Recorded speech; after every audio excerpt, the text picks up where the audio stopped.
Diet और food कौन कौन से होते हैं जिससे कैंसर होने के chances? Fast food, pizzas, burgers, Ajinomoto मिला हुआ खाना। टेल मी टॉप 3 फूड्स जो खाने चाहिए लोगों को ताकि उन्हें कैंसर होने के चांसेस कम हो। Broccoli, number 2 blueberry, number 3 tomato. It is very good. Sugar और कैंसर का क्या रिलेशनशिप? अगर आप शुगर लगातार ले रहे हो, आप कैंसर का वो एक एनवायरनमेंट क्रिएट कर रहे हो, because cancer cells thrives on glucose. Glucose is sugar. अगर आपको कैंसर को कंट्रोल करना है, आपको शुगर छोड़नी ही चाहिए। डू यू नो राज, हम 70% कैंसर बचा सकते हैं। कैसे? अगर लोग सिगरेट, तंबाकू, शराब ना पिए। कंपनीज में जब लंच ब्रेक्स होते हैं, सामने फोन रखा है एंड खाना खा रहे हैं। Are you healing your each and every cell of your body? Answer is no. चिंता में खा रहे हो, वाइफ से झगड़ा हुआ है, हस्बैंड से झगड़ा हुआ है। Don't eat, wait for 30 minutes, let your body get back to normal. My suggestion is leave wheat. मतलब गेहूं छोड़ दें? गेहूं आइडियली छोड़ देना चाहिए। फिर खाओ क्या? मैं बचपन से तो जो खाना खाता हूँ तो चेंज ही करा दिया।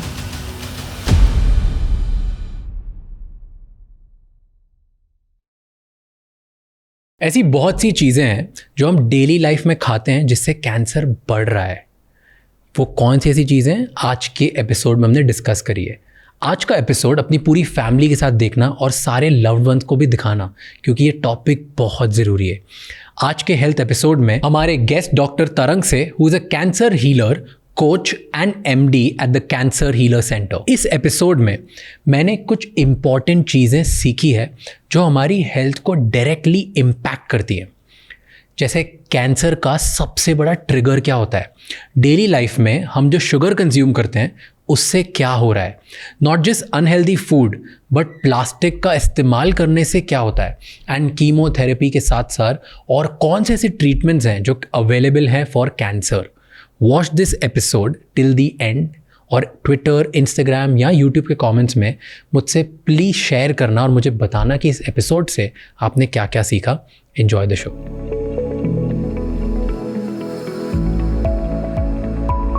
To start with, I want to be grateful that I came here because you have been the best podcaster in the country. So through you, I want to reach out to millions of people and करोड़ों लोग जो देख रहे हैं ये podcast, ताकि उन तक ये बात पहुँचे कि कैंसर में लोग समझ लेते हैं कि मरना ही है, वो ख़त्म हो गई। And I've just come with this intention. This time I just want that लोग डर से ना मरें कैंसर से। वो जो कैंसर में जो डर होता है ना, कैंसर से लोग नहीं मरते, डर से मर जाते हैं। And that's क्यों ऐसा बोल रहे हो? Why? Because people feel जैसे कैंसर हो गया ना, so they feel that cancer is a synonym to death. Cancer का पर्यायवाची मौत है। और कैंसर डायग्नोज हुआ तो घर में रोना पीटना शुरू हो जाता है। They don't get scared when they were diagnosed with COVID. They did not get scared. उनका रोना पीटना तब नहीं हुआ जब कोई और बीमारी होती है, किसी और उसमें नहीं होता। कैंसर एक आम बीमारी की तरह है, बट कैंसर के साथ वो जो फियर का इमोशन जोड़ देते हैं ना, दैट इज वर्स। और उससे फिर वो समझने लगते हैं कि अब मरना ही है, and that's where the problem begins.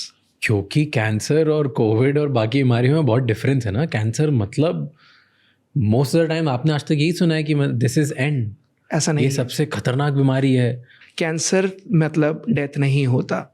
लोग समझ लेते हैं कि कैंसर हो गया मतलब मरना निश्चित है, एंड दैट्स वेयर जब हम फियर में, अगर आप पूरे रेंज ऑफ इमोशंस देखो तो fear is one of the worst emotions out of all the range of emotions. सबसे बेस्ट इमोशन होता है लव, सबसे वर्स्ट इमोशन होता है फियर। फियर में आप क्या सही डिसीजन ले पाते हो? नहीं।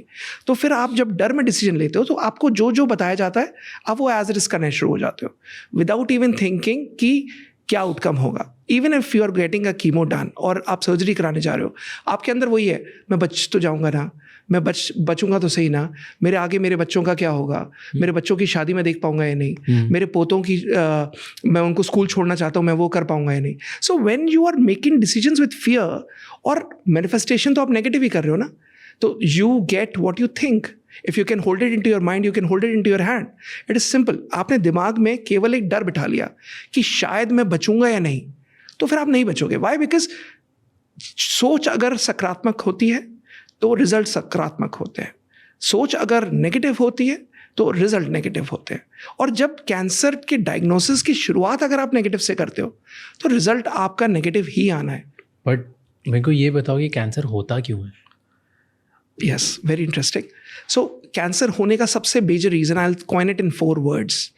Constant irritation causes cancer. Anything which is constantly irritating.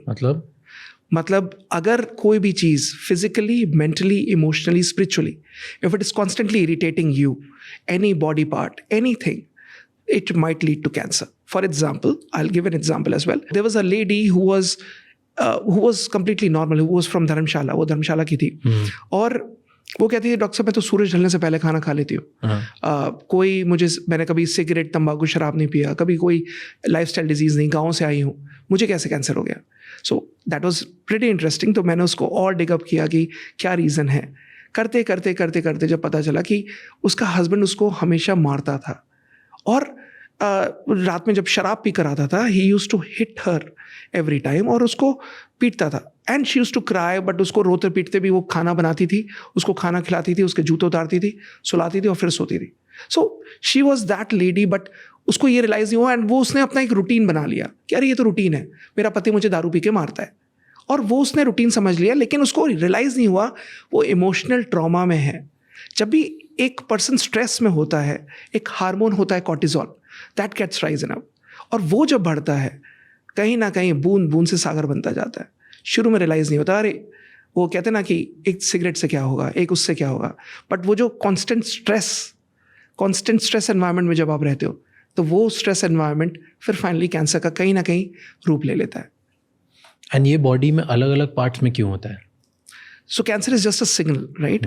You have to understand that कहीं पे भी अगर कोई वीकेस्ट पार्ट होगा, वो हमेशा वहाँ पर पकड़ लेगा. जैसे कहते हैं ना, दुश्मन को पता है कि यही एक जगह है जहाँ से आप घर में घुस के चोरी कर सकते हो, सो चोर वहीं से ही आएगा.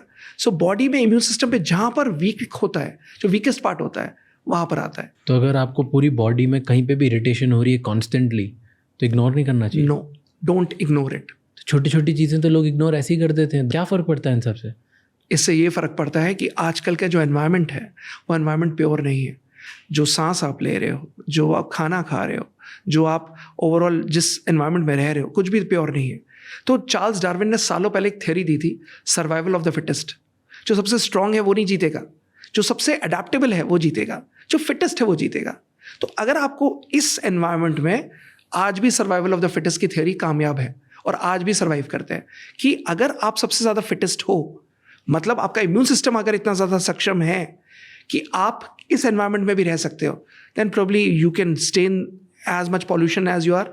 दिल्ली का इतना भरा पॉल्यूशन है, बट अगर आप फिट हो, अगर आप स्मोक नहीं कर रहे, ड्रिंक नहीं कर रहे, you are not having an unhealthy lifestyle, you are sleeping on time, तो आपको कैंसर नहीं छू सकता. अगर आप अच्छे से खाना खा रहे हो, जो खा रहे हो वो आप ध्यान रख रहे हो, आपको कैंसर नहीं छू सकता. और आज कैंसर कितना बड़ा है, कितनी बड़ी बीमारी है ये इंडिया में या ग्लोबली? देखा जाए तो इस समय कैंसर जितनी तेज़ी से फैल रहा है, इस समय हर 9वें व्यक्ति को कैंसर होने की संभावना है बाय 2027.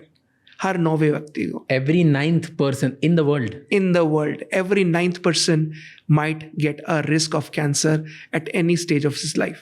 छुएगा ज़रूर. डायग्नोज होने के बाद जल्दी क्योर हो जाए, स्टेज 0 रहे, स्टेज 1 रहे, कार्सिनोमा इन सीटू रहे या अर्ली स्टेज का कैंसर है, डजेंट मैटर, बट छुएगा जरूर. Why? Because your immune system is not pure. And data ये भी कहता है कि इस समय हर साल 8 लाख केस डायग्नोज हो रहे हैं कैंसर के. 8 लाख केसेस वर्ल्ड में. इंडिया में. वर्ल्ड का डेटा भूल जाओ, इंडिया में. एंड प्रॉब्लम ये है, जितनी तेजी से डायग्नोज हो रहे हैं उसमें से 75%, और ये भी वो, हाँ, जो एडवांस स्टेजेस में हो रहे हैं.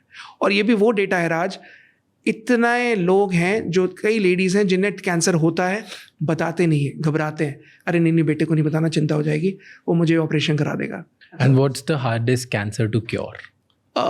जब भी स्टेज 4 कैंसर होता है, जब ब्रेन में मेटास्टेसिस हो जाती है और जब बोन्स में मेटास्टेसिस हो जाती है, this is something which is worst to cure. Why? Because हर दवाई ब्रेन तक नहीं पहुंचती. ब्रेन ट्यूमर्स फिर भी ट्रीट हो जाते हैं. बट जैसे कैंसर जब स्टार्ट होता होगा, उसके बाद डे 1 पे तो ब्रेन में नहीं पहुंचता, राइट? कुछ टाइम बाद पहुंचता होगा ब्रेन में, बहुत सारे केसेस में. यस. तो कौन से ऐसे कैंसर होते हैं जिनके कोई सिम्टम्स ही नहीं होते, पता ही नहीं चलता कि हो भी गया है? ऐसा कुछ होता है? यस. इसमें जो सबसे ज़्यादा कैंसर जो इग्नोर होता है वो होता है ब्लड कैंसर. क्योंकि ब्लड कैंसर का इनिशियल सिम्टम होता है फीवर, सबसे पहला सिम्टम. अब उस फीवर में जैसे किसी को बुखार आया और बुखार आने के बाद आपने क्रोसिन पैरासीटामोल लिया है एंड बुखार उतर गया, चलता जा रहा है, बट विदाउट रियलाइजिंग कि ये बुखार बार बार क्यों आ रहा है। और फिर उसके बाद जब आप ब्लड पिक्चर कराते हो, this is the most ignored thing. What happens is, इस टाइम पे किसी एक हेमाटो ऑन्कोलॉजिस्ट से कंसल्ट नहीं किया जाता, और वही मेडिसिन के डॉक्टर अलग अलग दवाइयाँ, एंटीबायोटिक्स, यूरिन टेस्ट, वो सब कराया, लेकिन किसी में यूरिन इन्फेक्शन भी नहीं आया, लेकिन एंटीबायोटिक्स बदल के दी जा रही है। पहले एक सेट ऑफ एंटीबायोटिक्स दी, फिर दूसरी दी, कई लोगों को डबल एंटीबायोटिक दी गई। इस टाइम पे 3 महीने, 4 महीने, 5 महीने निकल गए, एंड देन जब डायग्नोज हुआ, अरे ये तो एक्यूट माइलोइड ल्यूकेमिया है, अरे ये तो ब्लड कैंसर है, and then it becomes a tricky situation. अच्छा, फिर ल्यूकेमिया पैनल कराया जा रहा है, फिर बाकी टेस्ट हो रहे हैं, फिर सारी चीज़ें हो रही हैं। सो दिस इज समथिंग वे जहाँ पर वो एक्सट्रीम इग्नोरेंस होती है। फर्स्ट टेस्ट, जब एक किसी का ब्लड टेस्ट करा रहे हो आप, हर आदमी को, हर औरत को 40 साल के बाद, हर मर्द को PSA, प्रोस्टेट स्पेसिफिक एंटीजन, कराना ही कराना चाहिए। So every male person has to get a PSA test done after 40. Every female has to get a simple test of CBC, LFT, KFT and CA15.3. ये ब्रेस्ट कैंसर का marker है, ये कोई नहीं बताता। CEA, कार्सिनो एम्ब्रियोनिक एंटीजन, कोई नहीं बताता। CA125, ओवेरियन कैंसर का मार्कर। अरे एक 50 रुपए का टेस्ट है, करा लो, क्या फर्क पड़ रहा है? बट कोई डॉक्टर्स लिखते नहीं है। वाई? बिकॉज अरे जब कोई सिम्टम नहीं, क्यों लिखना?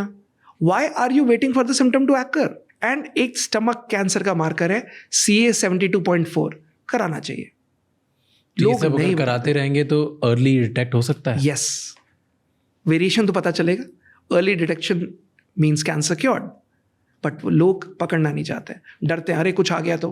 बट ऐसा क्यों होता है कि कुछ लोग होते हैं, जैसे मान लो मैं 2 केसेस पकड़ता हूँ, 2 लोग हैं, दोनों स्मोक करते हैं और दोनों दारू पीते हैं, दोनों स्मोकिंग करते हैं, उसमें से एक को हो जाता है और एक को नहीं होता, ऐसा क्यों? इम्यून सिस्टम, आपकी सक्षम शक्ति, your own immune system. Immune system is the strongest. वो मैंने बताया था चार्ल्स डार्विन की theory, survival of the fittest. So survival of the fittest is if you are the fittest you will survive. और आपको हर एक सेल आपका इतना हेल्दी है, इतना प्योर है, इतना स्ट्रांग है कि इतनी दारू पीने के बाद, इतनी सिगरेट पीने के बाद भी दूसरे को हुआ, पहले को नहीं हुआ। तो इम्यून सिस्टम तो वहाँ काम करता ही है। पर और फिर 2 केसेस होते हैं जहाँ पर एक जो दारू पीता है, स्मोक भी करता है, बेकार लाइफस्टाइल है, वर्सेस एक जिसकी डिसिप्लिन लाइफ है, फिट लाइफ है, ना ड्रिंक करते हैं, ना स्मोक करते हैं, और उसके बाद भी उन्हें कैंसर हो जाता है। इनका इम्यून सिस्टम तो टेक्निकली अच्छा होना चाहिए ना, comparatively to this person. Yes, immune system अच्छा है, लेकिन लाइफस्टाइल कैसा है वो नहीं पता। अगर देखा जाए, जैसे मैंने बताया कि एक लेडी में जब मैं गया तो उसने कहा कि मैं सूरज ढलने से पहले खाना खाती हूँ, हेल्दी खाना खाती हूँ, कभी कुछ नहीं हुआ। बट वो कॉन्स्टेंट स्ट्रेस एनवायरनमेंट में थी, जहाँ उस लेडी को उसका पति मारता था।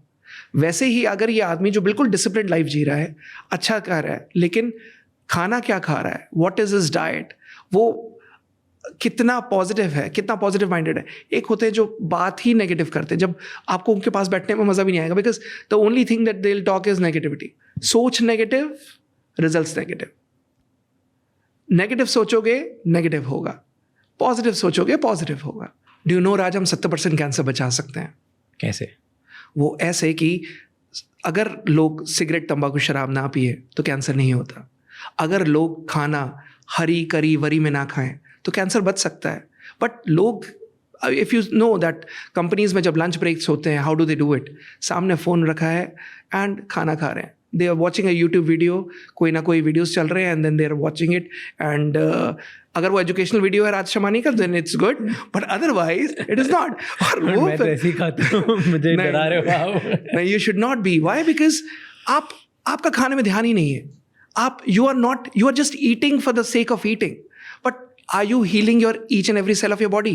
Answer is no. हरी करी वरी, क्या खा रहे हो? करी मतलब जैसे अगर सब्जियां हैं और उसमें खूब सारा तेल है, खूब सारा ऑयल कौन सा आप यूज कर रहे हो, every oil gets absorbed in the cell of the body. Oil is the only medium जो हर एक सेल में एब्जॉर्ब हो जाता है। एंड ऑयल अगर आप केयरफुली चूज नहीं करते, इट इज डेंजरस। वरी, चिंता में खा रहे हो। अगर किसी एम्प्लॉय ने गुस्सा किया है, वाइफ से झगड़ा हुआ है, हस्बैंड से झगड़ा हुआ है, don't eat, wait for 30 minutes, let your hormones come down, let your body get back to normal, let your healing happens where your cells are not vibrating in a bad frequency. Let that frequency get back into normal zone, और जब वो sales normal zone पे आ जाएंगे ना, तब आप खाओ। होता क्या है जब लोग बहुत वरी करते हैं, स्ट्रेस करते हैं? बिकॉज आपने बोला स्ट्रेस जो ज़्यादा लेते हैं उनको कैंसर होने के चांसेस ज़्यादा होते हैं, राइट? यस। क्या होता है अगर मैं स्ट्रेस ज़्यादा लूँगा तो मेरी बॉडी में क्या होगा, मेरे ब्रेन में क्या होगा, फंक्शनली क्या होगा, जिसकी वजह से मैं अट्रैक्ट कर रहा हूँ कैंसर? ऐसा क्या है? जब आप वरी करते हो तो आपके बॉडी में एक हार्मोन होता है जिसका नाम है कॉर्टिजोल। वो कॉर्टिजोल लेवल्स के स्ट्रेस ऊपर चले जाते हैं, एंड जितने वो कॉर्टिजोल लेवल्स ऊपर जाते हैं तो हमारा ब्रेन कहीं ना कहीं जो न्यूरोट्रॉपिक फैक्टर है BDNF, वो नेगेटिव की तरफ जाता है। It starts pulling into that negative direction कि बॉडी को फाइट और फ्लाइट, इसमें बॉडी का स्ट्रेस बढ़ रहा है, कॉर्टिजोल लेवल बढ़ रहा है, अरे एकदम से सारी बॉडी एक्टिव मोड में आ जाती है और हर एक सेल फाइट मोड पे आ जाता है। और जब भी फाइट मोड पे आता है तो उसमें एक अनड्यूस्ड, जो एक इनविजिबल दुश्मन है, पता नहीं है बॉडी को कौन सा दुश्मन है, लेकिन उसका कॉर्टिजोल लेवल ऊपर गया तो बॉडी स्ट्रेस में हर एक सेल को पता चला रही शरीर के अंदर एक दुश्मन आ गया, इस पर अटैक करना है। And that's where every cell is constantly getting into that fight और flight mode.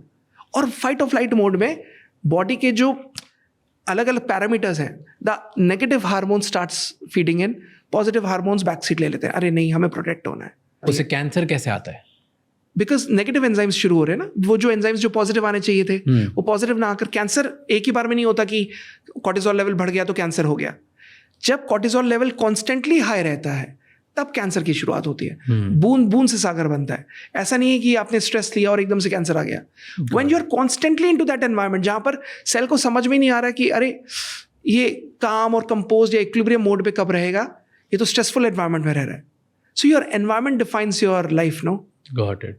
And talking about food, diet और फूड कौन कौन से होते हैं जिससे कैंसर होने के चांसेस होते हैं? फास्ट फूड, पिज्ज़ाज, बर्गर्स, बाहर का जितना आप खाना खा रहे हो, जो भी आप चाइनीज़ जिसमें आप MSG मिलाकर खा रहे हो, अजीनोमोटो मिला हुआ खाना, बाहर जो आप सड़क पे खाना खा रहे हो जिसमें आप नहीं जानते कि ये जो डोसा आप खा रहे हो इसमें कौन सा ऑयल बना रहे हैं, कौन सा बटर यूज़ हो रहा है। सो अगर anything, these are the foods. कई लोगों की एक रूटीन हैबिट है जिसमें they are eating those chickens, they are eating those processed meat. जो लोग लगातार वो चिकन फिश खा रहे हैं जिसमें पता ही नहीं कि वो like how is that being cooked, वो किस तरीके से बना है। ये सारे फूड्स हैं जब आपको कैंसर एक स्टेज पे ला सकते हैं। रियली? खाना खाने से कैंसर कैसे होगा? खाना खाने से, जो खाना आपके लिए पौष्टिक नहीं है, जो खाना आपके लिए हेल्दी नहीं है, जो बर्गर्स आप खा रहे हो, जो पिज्ज़ाज आप खा रहे हो, जिसमें जो आपको नहीं पता कि ये जो डो मिलाया हुआ है जिससे पिज्ज़ा बन रहा है, ये कौन सा डो है, ये मैदा जो आपके कहीं ना कहीं इंटेस्टाइन में एक लेयर बना के चिपक जा रहा है, वो कहीं ना कहीं आपके इंटेस्टाइन के बॉडी के एब्जॉर्प्शन को ख़त्म कर रहा है। It might lead to intestinal cancer, it might lead to any GI cancers, मतलब गैस्ट्रोइंटेस्टाइनल कैंसर्स। आपके इम्यून सिस्टम को हमेशा अच्छा रखना है, और इम्यून सिस्टम तभी अच्छा होगा जब आप खाना अच्छा खाओगे। Burgers, pizzas, fast foods, French fries, तले हुए फ्रेंच फ्राइज जो आपने तले, और मैकडॉनल्ड्स में जो आप लेते हो, वो यू डोंट नो कौन सा ऑयल यूज़ हो रहा है और कितने टाइम पहले के तले हुए हैं, कौन सा यूज़ हो रहा है, क्या हो रहा है। This is not good. अच्छा खाना है, ठीक है, अगर आप चिकन खाना चाहते हो घर पे बैठ के, घर पे बनवाइए, घर पे कुक करिए और खाइए। एंड ऑयल और कैंसर का क्या रिलेशन है? ऑयली फूड खाने से क्या होगा? ऑयली फूड खाने से, oil is the only medium जो शरीर के हर एक सेल पे एब्जॉर्ब होता है। अगर आप भले ही जिस रेस्टोरेंट में खा रहे हो, उस रेस्टोरेंट में आप ये ज़रूर देख लो कि ये कौन सा तेल यूज़ कर रहे हैं। उस ऑयल का आपके बॉडी के इम्यून सिस्टम पे सबसे ज़्यादा फर्क पड़ेगा। वाई? बिकॉज जो ऑयल है वो आपके सेल में एब्जॉर्ब हो रहा है एंड वो रिटेन हो जाता है।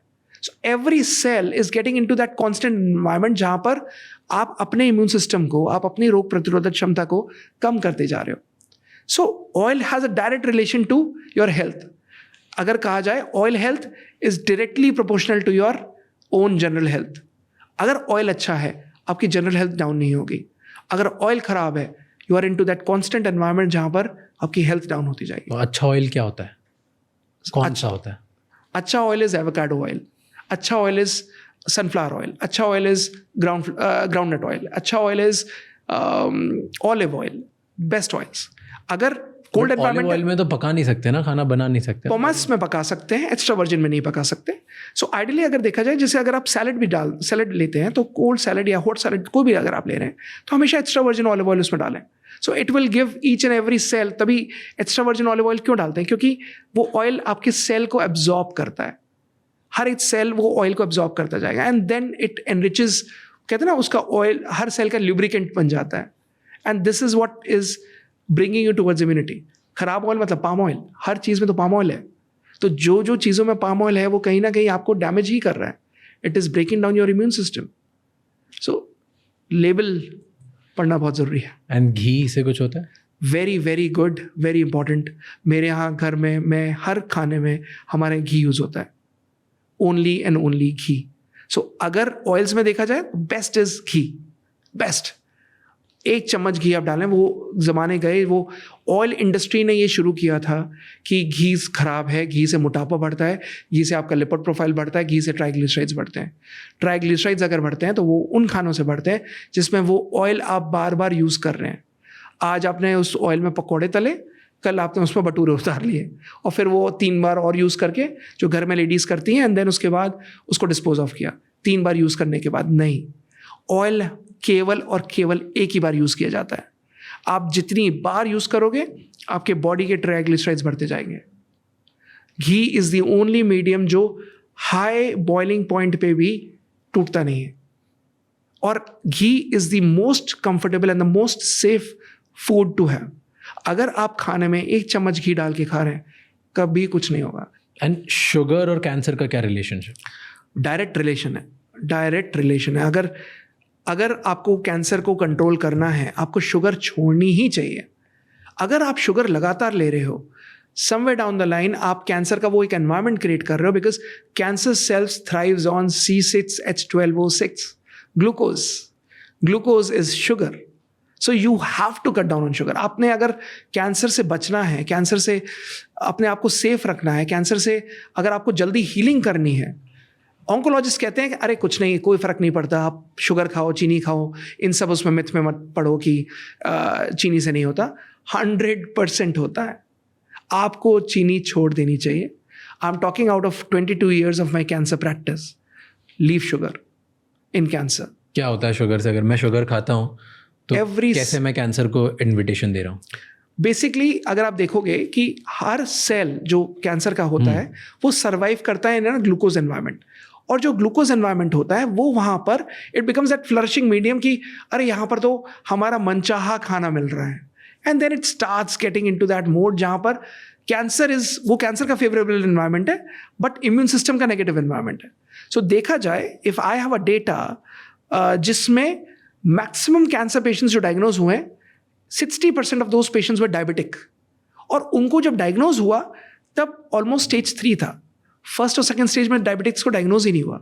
Y? Because it was a silent killer. Diabetes में कैंसर अपना सिम्टम ही नहीं छोड़ता। Why? Because it is into that comfort zone of वो उसका फेवरेबल एनवायरमेंट है। एंड 60 से 70% केसेस, एनी ऑन्कोलॉजिस्ट, आप किसी कैंसर स्पेशलिस्ट के पास चले जाओ, उनका डेटा उठा लो, कोई कैंसर हॉस्पिटल में चले जाओ, उनका डेटा उठा लो, मैक्सिमम पेशेंट्स जो दिखेंगे आपको डायबिटिक्स दिखेंगे। क्यों? क्योंकि कैंसर डायबिटिक्स के उसमें सर्वाइव, थ्राइव, मल्टीप्लाई करता है। एंड अगर आपने शुगर को कंट्रोल रख लिया, अगर आपने HbA1c कंट्रोल कर लिया, अगर आपने 3 महीने की शुगर कंट्रोल कर ली, somewhere down the line these cancer would die out, cancer cells would die out. It is not a hypothetical data, it is not something, इसमें केसेस पब्लिश हो चुके हैं, जर्नल्स में पब्लिश हो चुका है that cancer survives on sugar. और आपको शुगर छोड़नी चाहिए। Sugar is anyways not good. अगर लेना है गुड़ ले लो, अगर लेना है तो खांड ले लो, अगर लेना है तो there are so many things. But लोग समझते हैं अगर हमें चीनी मना है तो हमें ब्राउन शुगर ले सकते हैं। नहीं ऐसा नहीं है। अगर आपको चाय पीने का शौक है, मीठी चाय पीने का शौक है, गुड़ डाल लो, खांड डाल लो, बट शुगर नहीं। शुगर फ्री नो, क्यों? Absolutely not. साइंटिफिक है डेटा कि it is a synthetic form of sweetness. So synthetic sugars are absolutely not good. मतलब जो स्टीविया है, एस्पार्टेम है, दोज शुगर फ्री टैबलेट्स है, शुगर फ्री नहीं लेना। कोई अच्छा खाना होता है? आर देयर गुड फूड्स जिसको खाने से अगर मैं रेगुलरली खाऊं हाँ. तो मुझे कैंसर होने के चांसेस कम होंगे? यस, खाना जो फ्रूट्स से भरा हो, लाइक बेरीज से भरा हो, स्ट्रॉबेरीज, ब्लूबेरीज, चेरीज, ये सारी, रेसबेरीज, बेरी बोल जिसे कहते हैं, अगर ये बेरी बोल है, फल जिसमें सेब, केला, चीकू, पपीता, सारे तरीके के रंग बिरंगे फल है, you know, a rainbow of fruits, and then eating well about your healthy food, जिसमें so my suggestion is leave wheat. आधे से ज़्यादा लोगों को पता नहीं है कि उनको wheat की एलर्जी है, उनको ग्लूटेन एलर्जी है। मतलब गेहूं छोड़ दें? गेहूं आइडली छोड़ देना चाहिए। मिलेट्स, यार कितना डिफिकल्ट होगा गेहूं छोड़ना, हम बचपन से खा रहे हैं। तो यही तो मेरे लिए मैंने सब कर दिया। ओके, मुझे पता चल गया कि मैं डेयरी इंटॉलरेंट हूँ, तो मैंने दूध थोड़ा कम कर दिया, मैं नॉर्मल मिल्क से आलमंड मिल्क पे आ गया। मैंने छोटी छोटी चीज़ें, तलावा छोड़ दिया, शुगर मैंने अब धीरे धीरे शुगर तो ऑलमोस्ट बंद कर दी, तलावा धीरे धीरे बंद कर रहा हूँ, मल्टीपल चीज़ें कर दी। अब गेहूँ भी छोड़ दो तो फिर खाओ क्या? मैं बचपन से तो जो खाना खाता हूँ तो चेंज ही करा दिया। नहीं, सो बेसिकली क्या हुआ है कि पहले ज़माने में हमारे पेरेंट्स ने या हमारे ग्रैंडफादर्स और पेरेंट्स ने, उन लोगों ने हमें वही खिलाया बिकॉज उस टाइम पे रूटीन वैसा ही था।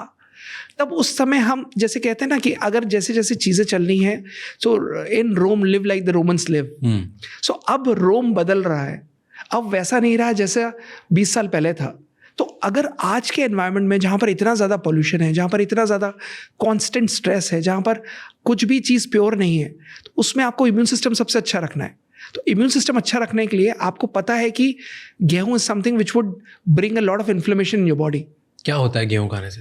इन्फ्लेमेशन बढ़ता है बॉडी में। इन्फ्लेमेशन मतलब हर एक सेल, अगर किसी को ग्लूटेन एलर्जी है तो आप देखोगे कि उनको ब्लोटिंगनेस होगी, उनको सुबह सुबह फेस स्वेल हो जाएगा, पेट फूल जाएगा, बार बार गैस पास होगी, लगेगा कि अच्छा नहीं लग रहा, लिथार्जी, लेजी लगेगा, सुस्ती लगेगी। सो दैट इज़, एंड जब वो गेहूँ छोड़ देते हैं तो एकदम देखते हैं हाँ एक्टिव हो गए। सो वो इसलिए होता है, उन्हें लगता है कि उन्हें कॉफ़ी की ज़रूरत पड़ती है सुबह सुबह उठकर, but that laziness, lethargy is because of that wheat which is there.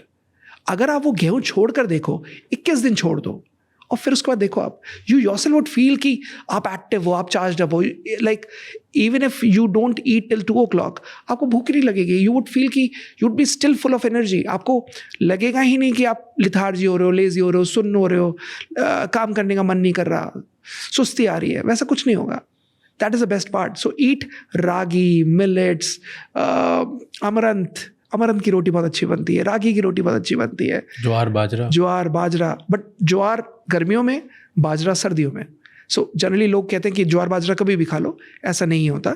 ज्वार हमेशा गर्मियों में खाया जाता है, बाजरा सर्दियों में खाया जाता है। टेल मी टॉप 3 फूड्स जो खाने चाहिए लोगों को ताकि उन्हें कैंसर होने के चांसेस कम हो। Interesting.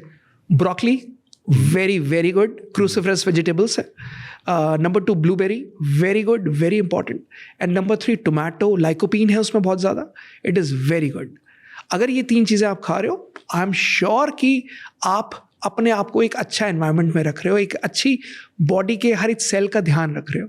So blueberries is good, you should eat it जितना हो सके। ब्रोकली वेरी गुड, अगर सौते करके खाना है, don't fry it, but sauté करके हल्का सा ऑलिव ऑयल किया, फ्रेश किया, and just have it, little bit of salt, little bit of pepper, have it, and tomatoes, lycopene, but a little grilled। जैसे अगर आपने ऑमलेट्स के साथ एक टोमेटो आता है, वो क्यों आता है? उसका एक लॉजिक है। Why? Because उसका एब्जॉर्प्शन, जब आप उसको हल्का सा ग्रिल करते हो तब उसका जो लाइकोपीन होता है वो एब्जॉर्ब होता है। कच्चा नहीं खाना चाहिए, आइडियली कच्चा नहीं खाना चाहिए। हल्का सा जो बर्न करके जो देते हैं ना, हल्का सा, जो I don't know that chef language, but there is a reason why they do it. The reason why they do char it is only because that lycopene gets absorbed. So everything has its logic. But blueberry और broccoli usually लोग बोलते हैं कि बहुत महंगी है, हर जगह easily available नहीं होती है, at least Tier 2, Tier 3, Tier 4 cities में बहुत डिफिकल्ट होती है। तो अल्टरनेटिव्स क्या है? टमाटर तो हर जगह मिल जाएगा। गोभी, बट फूल गोभी जिसमें पेस्टिसाइड ना डाला हो।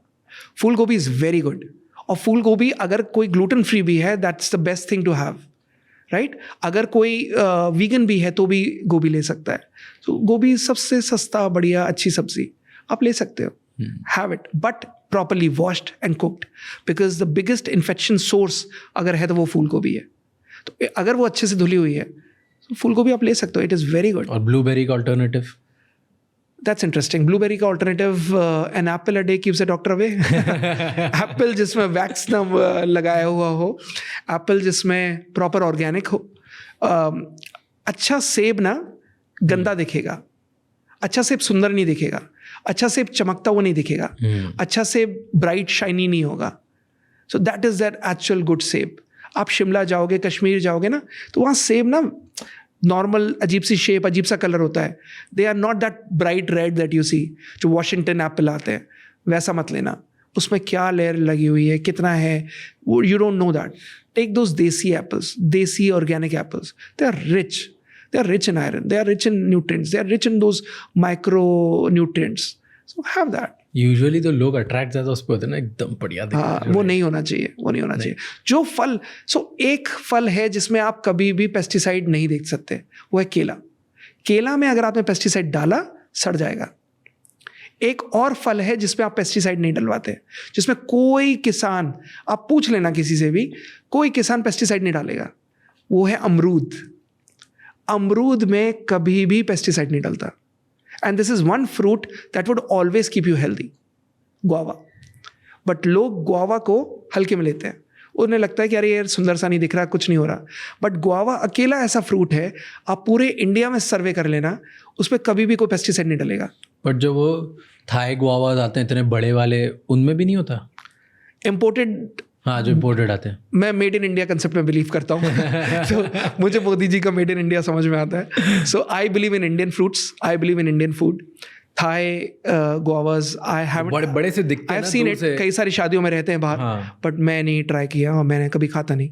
मुझे वो वैसी वाली लीचीज भी नहीं अच्छी लगती. मुझे देसी अगर है, महाबलेश्वर की स्ट्रॉबेरी होनी चाहिए, और अमरूद नॉर्थ इंडिया के या फिर पुराने यूपी के जैसे होते हैं ना, वहाँ के अमरूद होने चाहिए. एंड ब्लूबेरीज तो Indian blueberries are very good. Mahabaleshwar की blueberries are very good. Do you think आजकल लोग वेप करते हैं, लोग उससे भी कैंसर का कोई रिलेशन है? 100%. वेप. Why? Because वेप में जो आप केमिकल दे रहे हो, वो chemical you know that is not safe. It's a carcinogenic chemical. And वो वेप अभी रियलाइज नहीं हो रहा. वाई? बिकॉज पीपल फील कि अगर सिगरेट का ऑल्टरनेटिव है, वेप है. हम तो सिगरेट नहीं पी रहे, वो टार होता है उसमें, हम टार से तो बच गए. बट आप एक चोर से बचे और दूसरे, जैसे कहते हैं ना, आसमान से गिरे खजूर में अटके. सो आप आसमान से गिरे हो, खजूर में अटके हो. And this is dangerous for you again. Why? Because any chemical which is bringing out that smoke from it, और वो जो केमिकल आप इनहेल कर रहे हो, the puffs that you are taking, you are actually getting into that zone जहां पर आप अपने इम्यून सिस्टम को खत्म कर रहे हो. भाई, वेप इज नॉट हेल्दी. आज रियलाइज नहीं हो रहा, अगले 5 साल बाद, नोट इट डाउन, अगले 5 साल बाद यही स्टडी आएगी, वेप से कैंसर होता है. और आज जो unregularized, I would say unregulated industry जो वेप बन गई है, इट इज़ अनरेगुलेटेड इंडस्ट्री. यही आगे आने 5 साल वाले टाइम पर हो सकता है, शायद मैं प्रे करता हूँ 1 साल में हो जाए, कि उस पर भी लिखा आना चाहिए कि vape causes cancer. But it is unregulated, it is unregularized, कोई उस पर ध्यान नहीं दे रहा. It has become a fat zone. And हुक्का और शीशा जो लोग पीते हैं, is that safe? Nothing is safe. It is not safe. The chemical that is there, वो जो आप शीशा और हुक्का जो आप ले रहे हो, जो फ्लेवर्स अलग अलग डल रहे हैं, those are all chemicals. आपने किसी हुक्के के उसका जो मसाला है, उसका कहीं बनते हुए देखा है? उसमें क्या डलता है, कैसे डलता है? Because it is an unregularized industry. कोई उसको देखता नहीं. दिल्ली में कोई पार्टी बिना हुक्के की नहीं होती. कोई हुक्के के बिना नहीं होती.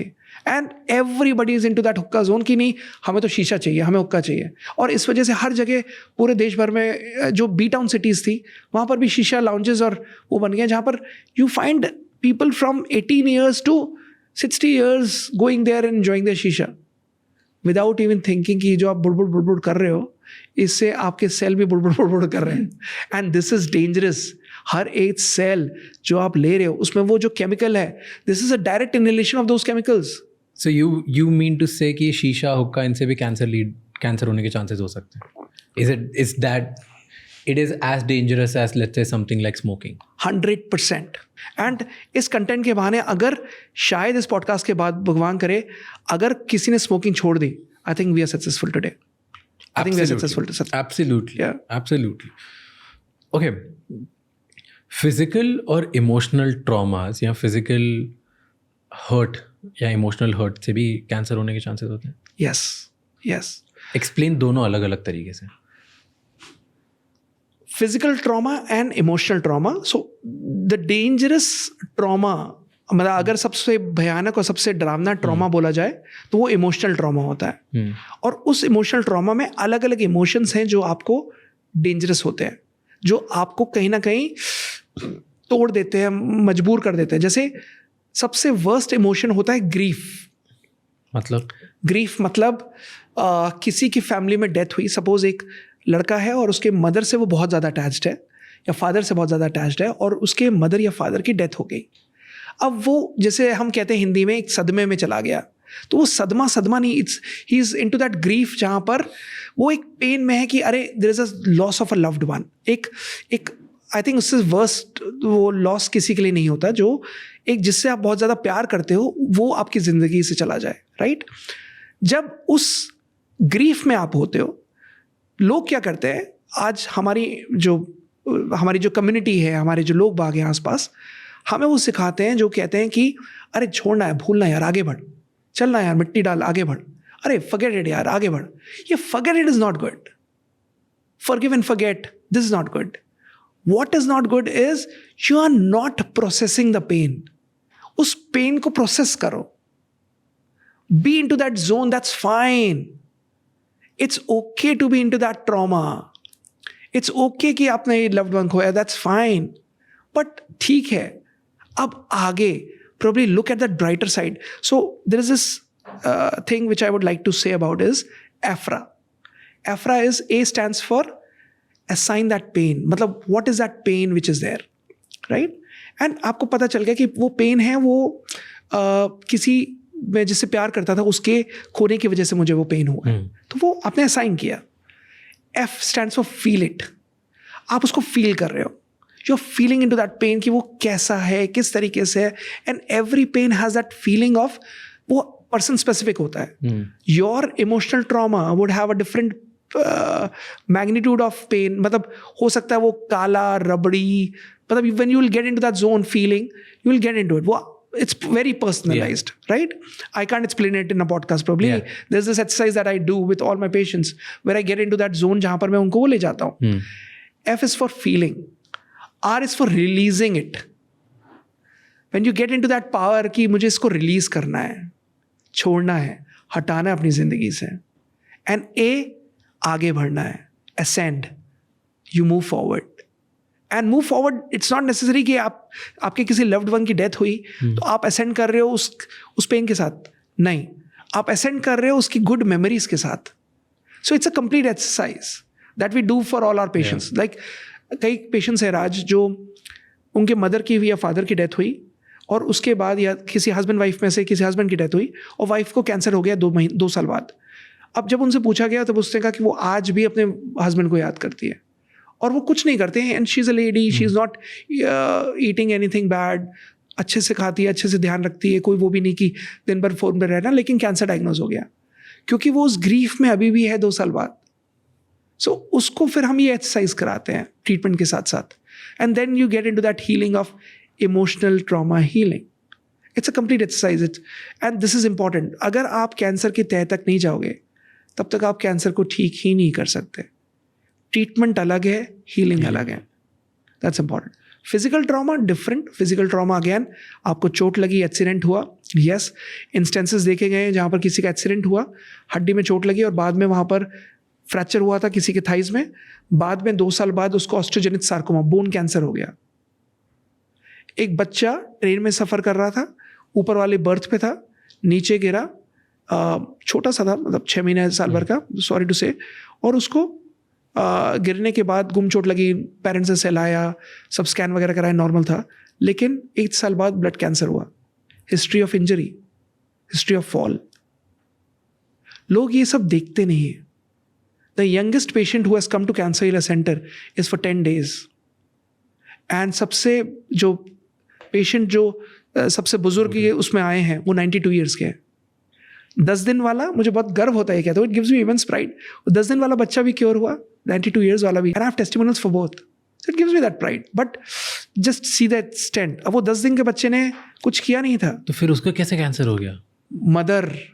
मदर ने वूम में, जब आप प्रेगनेंसी में, again those emotions that was going on in her mind while carrying that baby, जो अब प्रेगनेंसी में जो लेडी अपने इमोशंस रखती है ना, वो कहीं ना कहीं अपने बच्चों में ट्रांसफॉर्म होते हैं. तो जब आप कोई इमोशन प्रोसेस ही नहीं करते हो, आपको हर्ट होते जा रहे हो और अंदर ही अंदर दबाते जाते हो, आप वो बाहर नहीं निकालते हो, तो वो अंदर कोई एक ऐसा सेल को आपको डिस्टर्ब करता है कि उससे कैंसर बनने के चांसेस हो जाते हैं. Yes.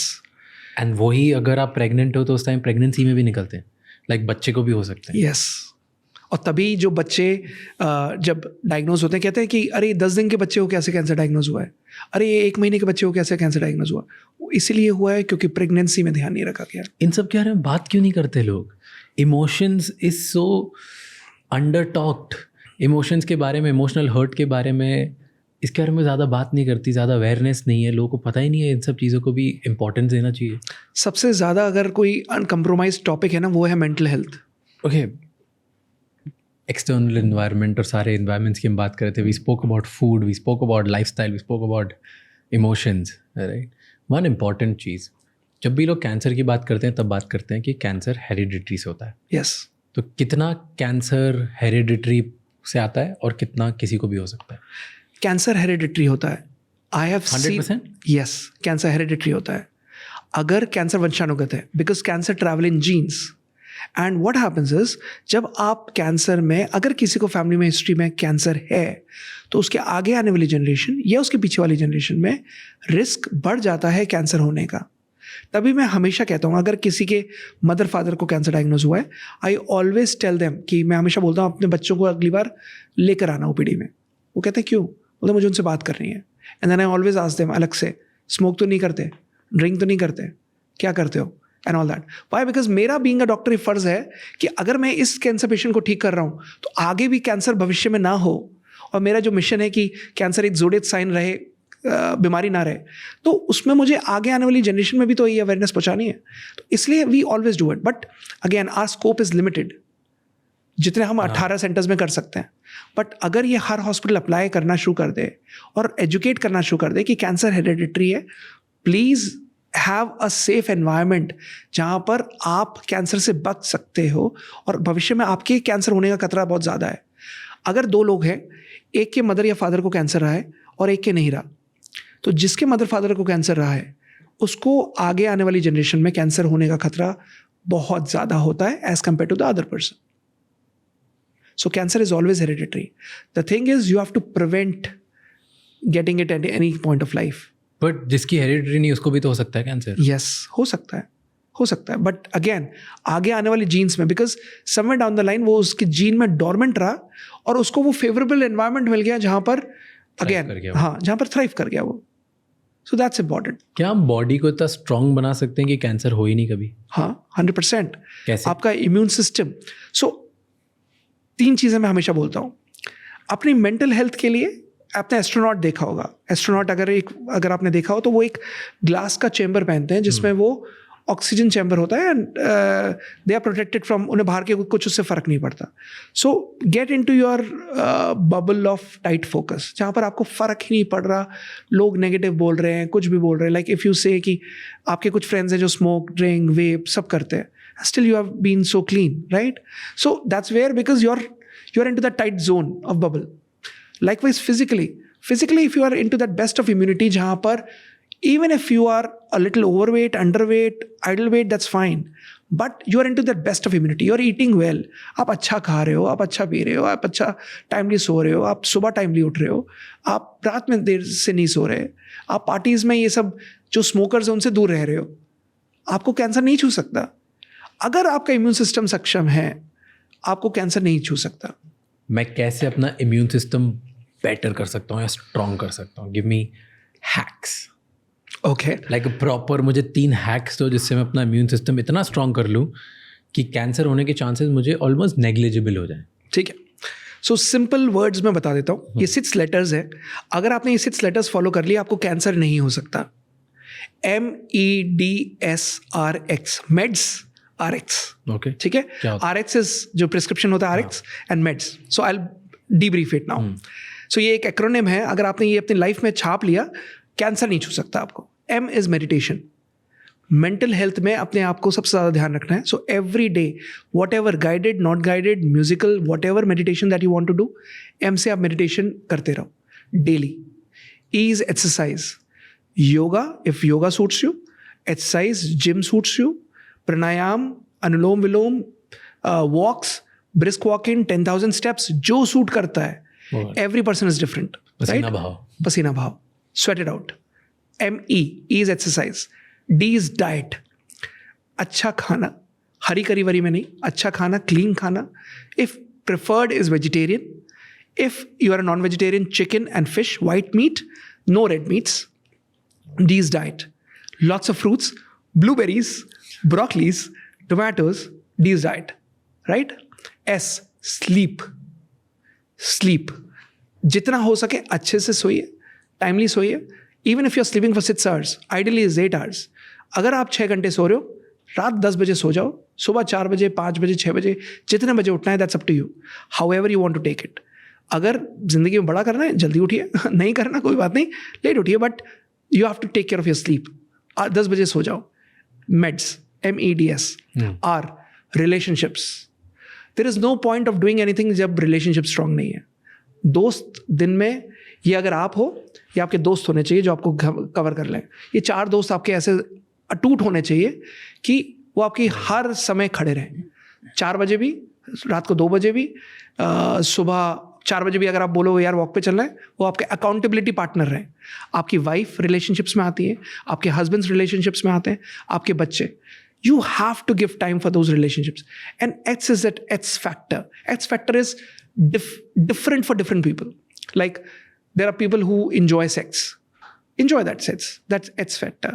There are people who enjoy reading, hobbies. X is that X factor of your hobbies. जो आप enjoy करते हो करने में. Do that. So meds RX. अगर ये आप meds RX कर रहे हो ना, आपको कभी कैंसर नहीं छू सकता. कभी नहीं. ये मैं 22 साल से कैंसर की प्रैक्टिस कर रहा हूँ.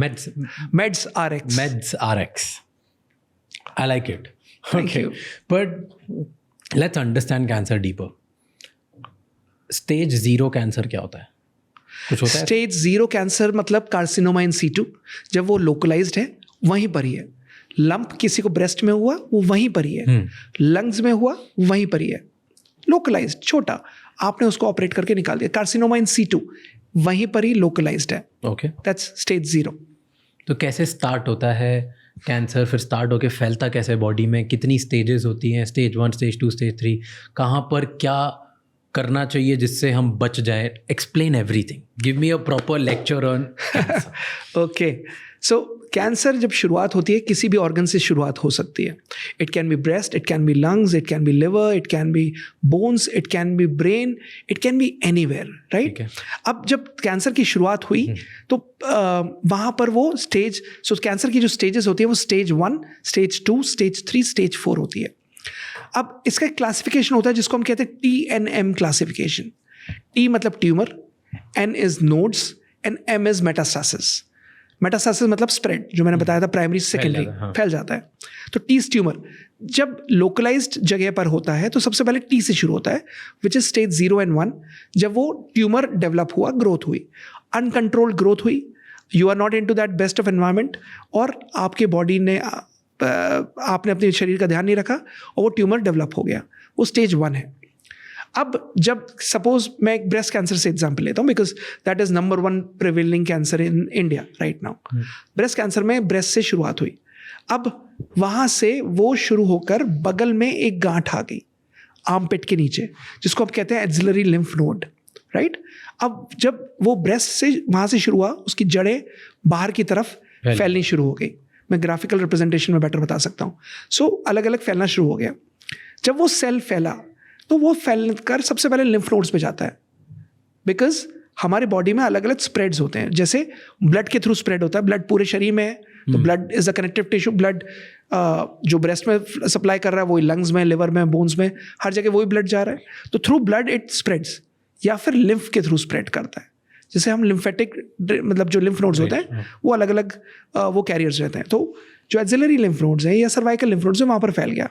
ये आ गया अब स्टेज 2 में. Right. So that it becomes पहले ये 2 सेंटीमीटर के नीचे था तो ये स्टेज 1 था, 2 सेंटीमीटर से ऊपर बढ़ा ये स्टेज 2 आया, अब ये नोड्स में आ गया तो यहाँ पर ये स्टेज 3 आ गया। जब ये primary cancer plus lymph nodes attach कर लिए स्टेज 3।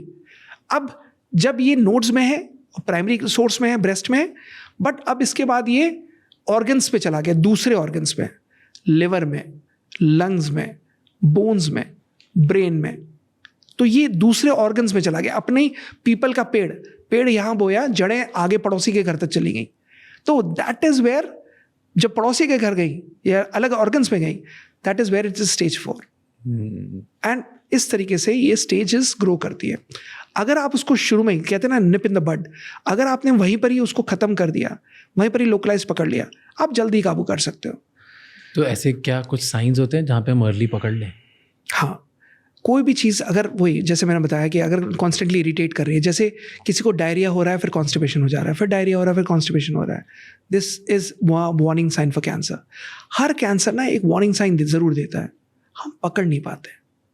अगर आप अपने शरीर पे ध्यान दोगे ना, वो वार्निंग साइन आपको कहीं ना कहीं पकड़ना चाहिए। कोई चीज़ लगातार उसको न्यू नॉर्मल मत बनाओ, अरे ये तो होता ही है, नो ऐसा कैसे, मुझे एक डॉक्टर ने बोला ये तो होता ही है, दूसरे ने बोला यही होता ही है, कोई बात नहीं, तीसरे के पास जाओ, चौथे के पास जाओ, पांचवें के पास जाओ, छठे के पास जाओ, नॉर्मल नहीं है ये। जो चीज़ नॉर्मल नहीं है ना, वो you can not take it as normal कि अरे यार ये तो ठीक है ना, अभी उसको इरिटेबल बाउल सिंड्रोम है, अब तो उसको डायरिया हो जाता है, वो कुछ भी बाहर का खाता है उसका पेट खराब हो जाता है। This is not normal, this is not normal. किसी को अरे वो लाइपोमा है और छोटा सा एक फैट का वो आ जाता है, गांठ आ जाती है, अरे वो कुछ नहीं, दैट इज नॉट नॉर्मल। कोई भी चीज़ अगर नॉर्मलसी से अलग है, लापरवाही मत करो उसे, get it tested, show it. तो क्या होता है इम्यूनोथेरेपी जो कैंसर पेशेंट्स को देते हैं लोग? ओके, सो जो इम्यूनोथेरेपी होती है, इम्यूनोथेरेपी मतलब इम्यून सिस्टम पर आधारित ट्रीटमेंट होता है। ऑन अ लेमैन्स टर्म मैं आपको बुलेट प्रूफ जैकेट पहना दूं, गोली मारते रहूं असर नहीं होगा, वैसे ही काम करती है कि नॉर्मल सेल, हर एक नॉर्मल सेल पे कवच चढ़ जाता है, जिसमें नॉर्मल सेल इतना ज़्यादा स्ट्रांग होता है कि नॉर्मल सेल कैंसर सेल को ख़त्म कर रहा है। It is like we are not cutting down cancer, we are making immune system stronger so as to, जब नॉर्मल सेल एट स्ट्रांग हो रहा है, वो नॉर्मल सेल कैंसर सेल को ख़त्म कर रहा है। फॉर एग्जाम्पल एक होटल का ले लीजिए जहाँ पर टेररिस्ट का हमला हुआ था और उसमें कितने सारे सिविलियंस हैं और कितने लिमिटेड 3-4 टेररिस्ट हैं। एक ऑप्शन, आप उस होटल पे बम गिरा दो, तो उसमें 2 टेररिस्ट मारने के लिए कि नहीं हम इनको बाहर नहीं निकलने देंगे, हम इनको ख़त्म करना है, तो 2 टेररिस्ट तो मर गए, लेकिन उसके साथ साथ सिविलियंस डैमेज हो गए, जहाँ पर 500 नॉर्मल लोग, बेगुनाह लोग की डेथ हो गई, मारे गए। और दूसरा ऑप्शन, आपने अंदर जो 1000 लोग हैं, वो 1000 की पावर ज़्यादा है, 2 की पावर कम है, हालांकि उनके पास गन्स हैं, तो आपने बाहर से धीरे धीरे करके किसी ना किसी तरीके से उनको वो शस्त्र प्रोवाइड कराने शुरू कर दिए, अस्त्र शस्त्र वेपन्स, कि जिससे उनकी ताकत बढ़ गई और वो उससे लड़ पाए। और उनको ये बताया गया, ये एजुकेट किया गया कि आपके अंदर भी वो ताकत है जिससे आप वो 2 लोगों को लड़ सकते हो, और वो बाहर से आपको वेपन्स प्रोवाइड करा दिए। किससे ज़्यादा डैमेज होगा, बाहर से बम गिराने वालों से या फिर उनको जो शस्त्र दिए आपने, गिराने वालों से, क्योंकि आपने पूरा मैक्सिमम डैमेज कर दिया।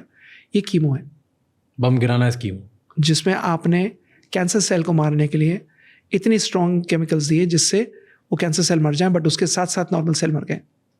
इम्यूनोथेरेपी वो है जहाँ पर आपने नॉर्मल सेल को इतना ज़्यादा ताकतवर किया कि नॉर्मल सेल कैंसर सेल को ख़त्म कर रहे हैं, which is more healing, which is more pure, which is more I would से जेंटल ऑन पेशेंट। कैंसर का ट्रीटमेंट हमेशा बिना साइड इफेक्ट्स के भी हो सकता है, बट लोगों के पास वो एजुकेशन नहीं है। लोग समझते हैं कैंसर मतलब कीमो, कैंसर मतलब रेडिएशन, कैंसर मतलब सर्जरी, कैंसर में तो बाल उड़ेंगे ही उड़ेंगे, कैंसर में तो आईब्रोज जाएंगे ही जाएंगे, कैंसर में आदमी कमज़ोर होगा ही होगा, कैंसर में काउंट्स कम होंगे ही होंगे, कैंसर में हीमोग्लोबिन नीचे जाएगा ही जाएगा, कैंसर का आदमी व्हील चेयर से बाहर जाएगा, व्हील चेयर से बाहर आएगा, और कैंसर में पेन बहुत होगा, कैंसर में पेन बहुत होगा, टॉर्चर होगा। ये सब नहीं होता इम्यूनोथेरेपी में, ये सब नहीं होता। इम्यूनोथेरेपी में हमारा मरीज चल के जाता है, कीमो कराता है और चल के वापस आता है। डॉक्टर्स लिखते हैं वेल टॉलरेटेड कीमोथेरेपी, वो पूछते हैं यार तुम कुछ तो ले रहे होगे, ऐसा कैसे कि तुम्हें कोई साइड इफेक्ट नहीं आया? तो डॉक्टर साहब आप ही की दवाई ले रहा हूँ। अब इस माध्यम से शायद वो डॉक्टर्स पहचान जाएंगे, अच्छा डॉक्टर कृष्णा की दवाई ना ले रहे हो, but otherwise they don't tell. And जब वो बताते भी अच्छा ठीक है, I don't have faith, but ठीक है, whatever you are taking, I think he is doing some magic. There is no magic, it's pure science. Whatever it is, ये इम्यून सिस्टम पे काम कर रहा है, इम्यून सिस्टम पे ये रिकवर कर रहा है। एंड जब आप कीमो करा भी रहे हो, there are no side effects. कोई नोजिया नहीं होता, कोई वॉमिटिंग नहीं होती, कोई काउंट्स नीचे नहीं होते, कोई बाल नहीं झड़ते, कोई पेन नहीं होता। इनफैक्ट कैंसर में जो लोग 20-20 mg के मॉर्फिन की टैबलेट्स ले रहे हैं, ड्यूरा जैसे का पैच लगा रहे हैं जो 72 घंटे चल रहा है, देवर पेशेंट्स जहाँ पर 120 mg दिन भर में 6 मॉर्फिन की गोली ले रहा था क्योंकि वो इतना पेन में था। ट्रीटमेंट के बाद, हमारे ट्रीटमेंट के बाद उसकी मॉर्फिन 6 की 5, 5 की 4, 4 की 3, 3 की 2 बंद होगी morphine. This is what medical science is, this is what immunotherapy works. आपके शरीर में खुद लड़ने की क्षमता है, आपको पता होना चाहिए कि कैसे उसको काम कराना है। बट फिर जब ये इतना बेटर और अल्टरनेटिव वे है, ये इतनी इजीली अवेलेबल क्यों नहीं हर जगह? क्योंकि कोई फार्मा कंपनी इसको पिक नहीं करना चाहती। क्यों?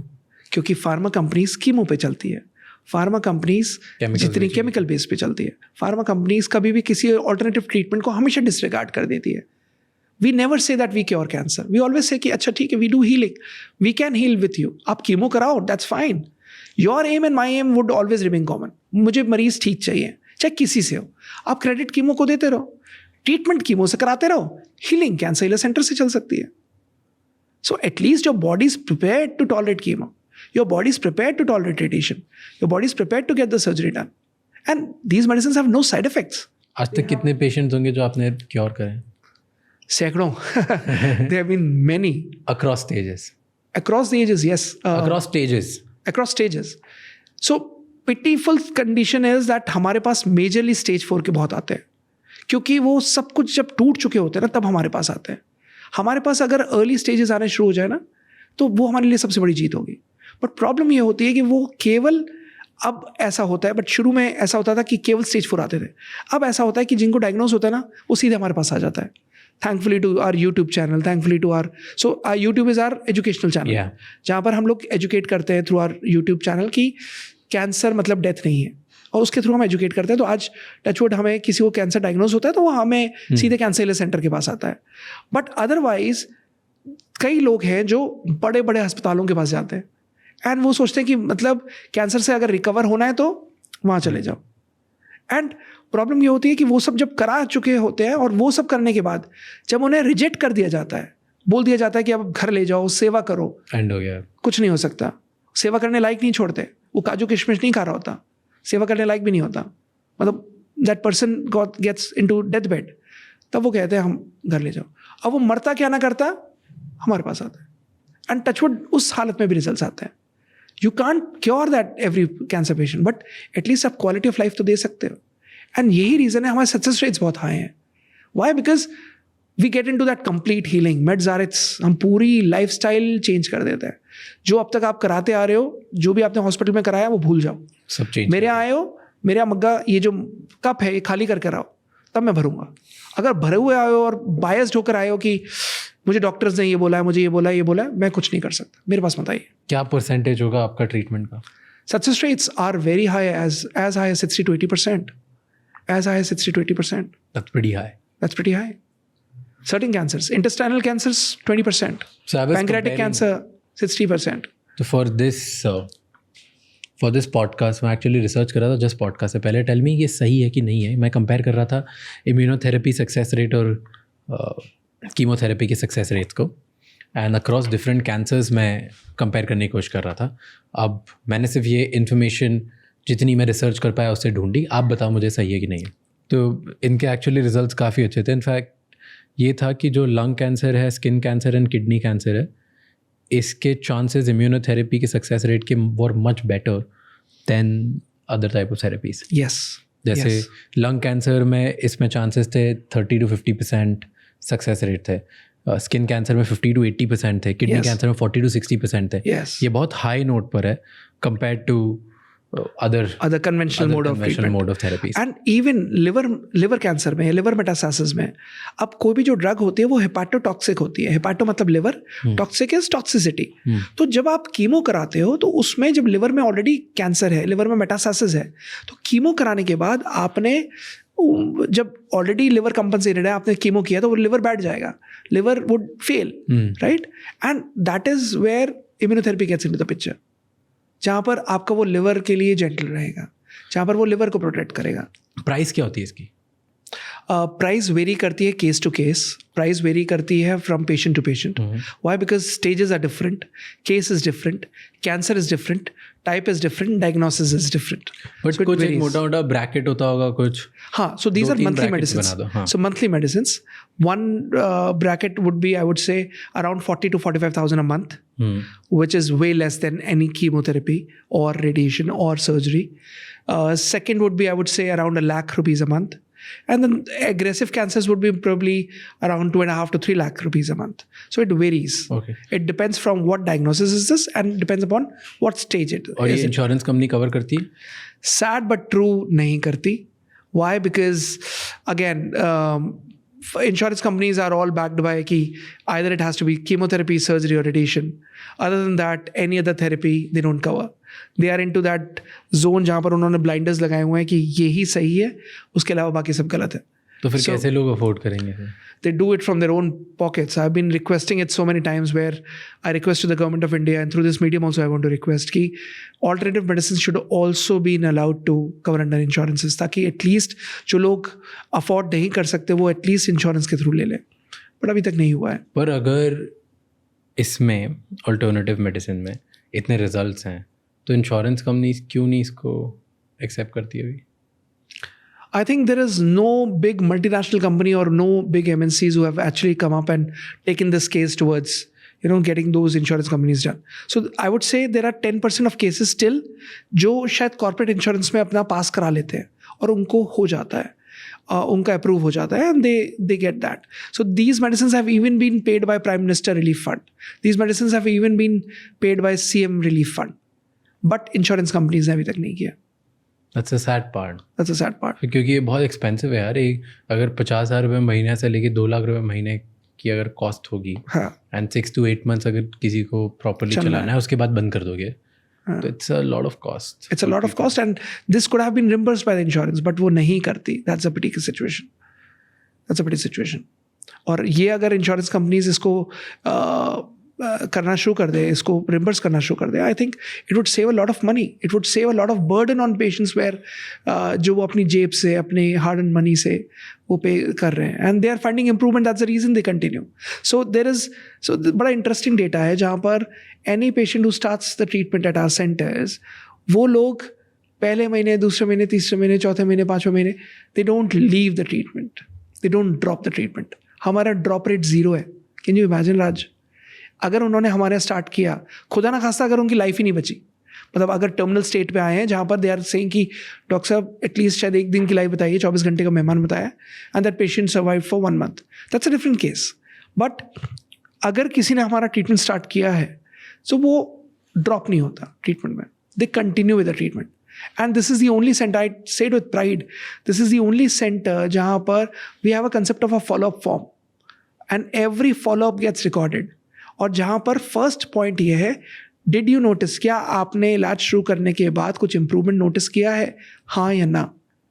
और अगर 3 बार नो पे टिक हो गया, हम मना कर देते हैं कि अब आगे हम नहीं दवाई देंगे, आगे ट्रीटमेंट लेने का फ़ायदा नहीं। And till date that percentage is 0। तो जब ये ट्रीटमेंट लेते हैं फर्स्ट महीने में क्या फील होता है उन्हें, जिसकी वजह से कंटिन्यू करते जाते हैं? अगर कोई कैंसर पेशेंट है, मैं हमेशा उनको एक ही बात बोलता हूँ, चाहे आप कीमो करा रहे हो, रेडिएशन करा रहे हो, या फिर हमारा इम्यूनोथेरेपी ले रहे हो, so you have to evaluate in a scale of 1 to 10। हाँ। एक इमेजिनरी हेल्थ स्केल समझ लो और अपने आप को एक इस हेल्थ स्केल में डाल दो कि अगर 10 बहुत ही परफेक्ट लाइफ है और 1 वर्स्ट है, डेथ बेड है, गॉड फॉरबिड, खुदा ना खास्ता वो डेथ बेड है, सो आप उस हेल्थ स्केल में कहाँ पर हो?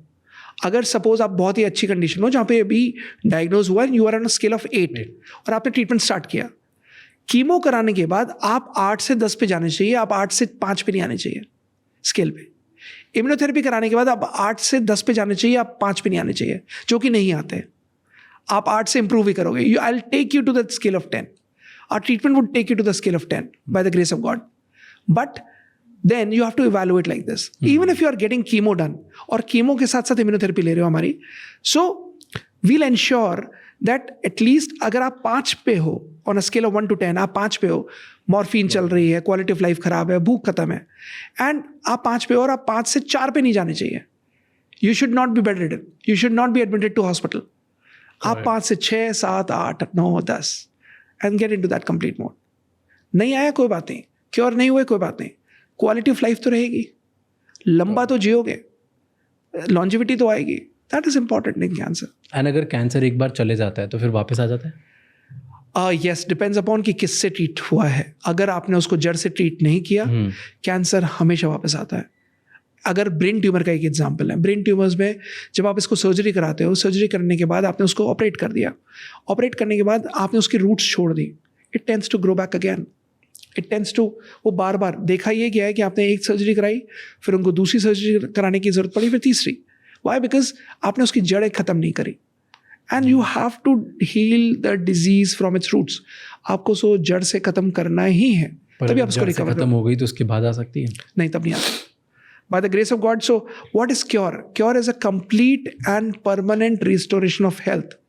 Complete मतलब पूरी तरीके से ठीक हो गया. Permanent मतलब दोबारा लौट कर नहीं आया, हमेशा के लिए हुआ. हो जाता है क्योर कैंसर? Yes, क्यों नहीं होता? मैं हमेशा कहता हूँ कैंसर अगर ठीक करना है तो 3 चीज़ें हैं: strong will power, determination to fight and correct treatment. अगर आपकी विल पावर बहुत स्ट्रांग है और अगर जीतने का जज्बा है और इलाज सही है, ऐसा हो नहीं सकता आप कैंसर से ना जीतो. आप हार ही नहीं सकते. You would always come out of cancer, but you need to have this will power नहीं छोड़नी, जीतने का जज्बा नहीं छोड़ना, इलाज सही होना चाहिए. You will come out of it. Do you think world में बेस्ट कैंसर का ट्रीटमेंट इंडिया में हो सकता है कि दुनिया में कोई और इंस्टीट्यूट है जो करता है? जो भी इलाज इंडिया के बाहर अगर अच्छा, बहुत अच्छा ट्रीटमेंट करता है, वो सेम इलाज इंडिया में भी हो सकता है. इंडिया के हॉस्पिटल्स इतने इक्विप्ड हैं, इंडिया के हॉस्पिटल्स इतने अच्छे हैं कि वो सेम ट्रीटमेंट कर सकते हैं. Really? अगर डॉक्टर जॉन हॉपकिंस, मैरीलैंड, सब Cleveland, John Hopkins, Cleveland, Maryland, Sloan Kettering, everything. The only thing is nursing care there and nursing care here is different. The ethics, integrity and the quality of care out there is much different than quality care in India. यहाँ पर commercial opinion ज़्यादा है, यहाँ पर commercial oriented prescription ज़्यादा है, वहाँ पर वो नहीं है. बट जो कीमो वहाँ होती है वही कीमो यहाँ होती है. अगर वही इलाज एम्स में आप जाइए, एम्स में there is no kickbacks, there are no chemo जो आप वहाँ नहीं करा सकते. बहुत अच्छा इलाज है, बट भीड़ इतनी ज़्यादा, लोग इतने ज़्यादा कि हाँ, लोग डरते हैं वहाँ एम्स में जाने में. बट अदरवाइज वहाँ के जो डॉक्टर्स जो दूसरे हॉस्पिटल में जाते हैं, there have been so many oncologists जो पूरे इंटेग्रिटी के साथ, शिद्दत के साथ इलाज करते हैं. उनके केसेस देखे गए हैं. प्रॉब्लम ये है कैंसर में, वो लोग डर से रिलेट करते हैं. आज कैंसर से बहुत ज़्यादा केसेस क्योर हो रहे हैं, बट लोग ये समझते हैं कि नहीं, कैंसर मतलब मरना ही है. वाई? बिकॉज फार्मा इंडस्ट्री चाहती है कि वो कैंसर के साथ डर रहना चाहिए, डेटा बना रहना चाहिए कि ये है. अदरवाइज अगर आप देखो तो स्टेज 4 कैंसर्स भी विथ कीमो क्योर हो रहे हैं, विथ रेडिएशन क्योर हो रहे हैं. द ओनली थिंग इज, आप न्यूज़ में देखते हो ना, न्यूज़ में केवल नेगेटिविटी बिकती है. अगर नहीं देखोगे तो the only thing that sells is fear. That's the only thing that sells and that's the problem. And with chemo the what is being sold is fear. कौन से ऐसे हर्ब्स हैं, टॉप 3 हर्ब्स जिससे हीलिंग होती है better? Simple terms में I would say Osypum sanctum, which is one herb, which is tulsi. Second herb which I would say is Tinospora cordifolia, which is giloy. Simple herbs बता रहा हूँ, but I'm not getting into those medicinal herbs. This is 2. Third one which I would say is echinacea. These are the 3 herbs which works on your immune system. क्या अगर कोई रोज खाना चाहिए लोगों को? 100%. गिलोय, तुलसी और एचिनेशिया. आई वुड से, मतलब कई सारे, एचिनेशिया अलग से भी आता है, सो आप वो ले सकते हो. But these are 3 herbs that you should actually be taking it. And around the world ashwagandha भी एक हर्ब है जो आपको रेगुलर लेनी चाहिए. अगर आप मेरा बैग भी देखोगे तो उसमें भी आपको ashwagandha after a certain age नहीं लेते हैं, ऐसा नहीं होता कुछ? मेटल कंटेंट उसमें बढ़ जाता है तो इस वजह से अवॉइड करते हैं. But otherwise yes, ashwagandha is good. It prevents, उसमें तो डेटा भी है कि it prevents you against stress, so it's good. These are the herbs that you should be taking it. हमें इंडिया की जो ट्रेडिशनल मेडिसिन है और ये सारे हर्ब्स हैं, आयुर्वेदा है, मल्टीपल बहुत सारी फील्ड्स हैं, बहुत सारी जो हमारा ट्रेडिशनली इंडिया सेंट्रिक साइंस है, let's just put it this way, okay, जो हमारे एंशिएंट विजडम से आया है, वो आज भी ग्लोबली एक्सेप्टेड नहीं है या नेशनली भी एक्सेप्टेड नहीं है विथ साइंस. whereas अगर आप चाइना को देखो तो चाइना ने चाइनीज़ ट्रेडिशनल मेडिसिन को बहुत अच्छे से इंटीग्रेट कर दिया उनकी मॉडर्न साइंस के अकॉर्डिंग वेस्टर्न मेडिसिन के साथ। And most of the solutions जो अब आज वहाँ पे प्रमोट हो रहे हैं वो वेस्टर्न साइंस और चाइनीज़ ट्रेडिशनल मेडिसिन को इंटीग्रेट करके ही लोग प्रमोट कर रहे हैं। इंडिया में ऐसा इंटीग्रेशन नहीं हुआ है। हमारा दो एक्सट्रीम ओपिनियंस हैं, एक है वेस्टर्न साइंस और एक है हमारी जो traditional science, right.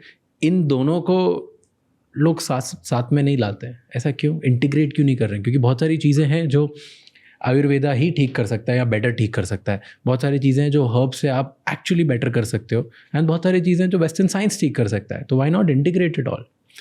So that's the reason I said कि integrative is the future of the industry. अगर आपको साथ में collaboration is the key. We are collaborating together to bring awareness to people, right? Collaboration is the key, and you have been doing this amazing work to bring people on board to educate the masses. अगर problem ये है कि जब हम इस narrow minded zone में रहते हैं ना कि नहीं केवल जो ट्रीटमेंट है वो हमारे थ्रू ही है, किसी और के नहीं है। अगर आप देखोगे आज भी जो जितने भी डॉक्टर्स हैं जो कीमो करते हैं वो अपनी चाय में तुलसी डालकर पीते होंगे, तुलसी वाली चाय पीते होंगे, अदरक वाली चाय पीते होंगे। टेस्ट के लिए पीते हैं क्या अदरक और तुलसी? नहीं।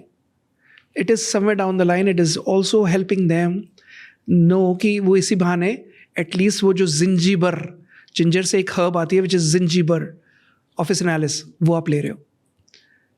तुलसी के थ्रू ऑस्मम सैंटम हर्ब ले रहे हो।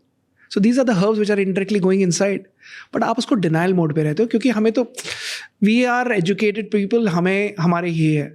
मैं हमेशा गुजारिश करता हूँ, मैं हमेशा बोलता हूँ that's the reason I started with this hospital Indian cancer institute only because I wanted to have that integrative approach जहाँ पर ऑन्कोलॉजिस्ट भी है, जहाँ पर ट्रेडिशनल हीलर्स भी है, जहाँ पर आयुर्वेदिक फिजिशियन भी है, होम्योपैथ भी है, एलोपैथिक डॉक्टर भी है, MD मेडिसिन, जहाँ पर BHMS BAMS graduates and MD doctors भी है, जहाँ पर रेकी प्रैक्टिशनर्स भी हैं, जहाँ पर साउंड हीलर्स भी हैं, जहाँ पर क्रिस्टल हीलर्स भी हैं, जहाँ पर न्यूट्रिशनिस्ट है, जहाँ पर ऑन्को न्यूट्रिशनिस्ट है, जहाँ पर they have been doctors who are passed out from AIIMS, they have been doctors who have been passed out from alternative medicine colleges as well.